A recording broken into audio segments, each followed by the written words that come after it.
Welcome back. You're watching. That little mouse, cause I'm an albatross.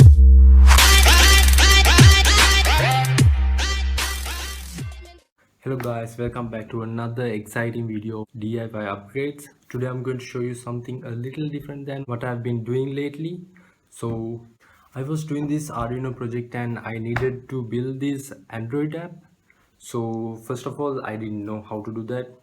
I know a little bit of coding, but then I got to know about MIT App Inventor. So this Android app I needed, it was a bit complicated, and since I didn't know anything about making Android apps, I thought of starting from the bottom and working my way up.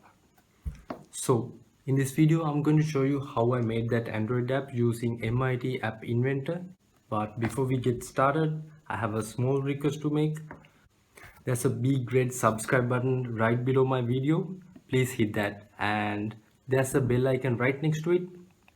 Click that also to avoid missing my upcoming videos, because there's going to be lots of new stuff that I'm hoping to do. Please don't miss them. Otherwise, trust me, you're going to regret that a lot. So without further ado, let's get started.